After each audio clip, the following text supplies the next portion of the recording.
Handa ba akong magpakumbaba at maglingkod tulad ni Jesus kahit mahirap? Isang pinagpalang gabi para sa ating lahat. Samahan niyo po muli ako para sa ating pagninilay sa ating gospel ngayong gabing ito. Sa ebanghelyong ito, ipinakita ni Jesus ang isang nakakagulat na katotohanan. Siya na Panginoon, yumuko.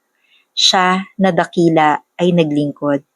At pagkatapos sinabi niya, ang alipin ay hindi dakila kaysa kaniyang Panginoon. Ibig sabihin, kung si Jesus mismo ay nagpakumbaba at naglingkod, ano pa kaya tayo?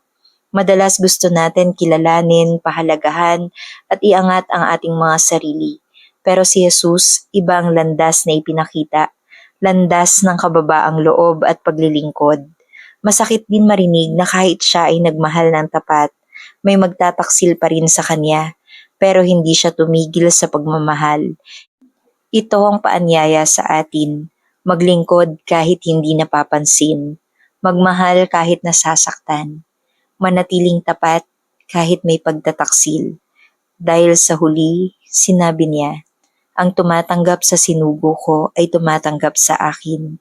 Sa bawat kabutihang ginagawa natin, sa bawat pagtulong natin sa ating kapwa, si Jesus mismo ang ating pinaglilingkuran. Kaya magandang katanungan para sa ating sarili. Handa ba akong magpakumbaba at maglingkod tulad ni Jesus kahit na nahihirapan na? Panalangin, Panginoong Jesus, turuan mo akong magpakumbaba tulad mo sa mundong puno ng paghahangad na makilala. Bigyan mo ako ng pusong handang maglingkod ng tahimik.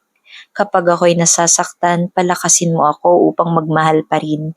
Kapag ako'y pinanghihinaan, paalalahanan mo ako na naroon ka. Gawin mo akong instrumento ng iyong pagmamahal sa maliit man o malaking paraan. Amen.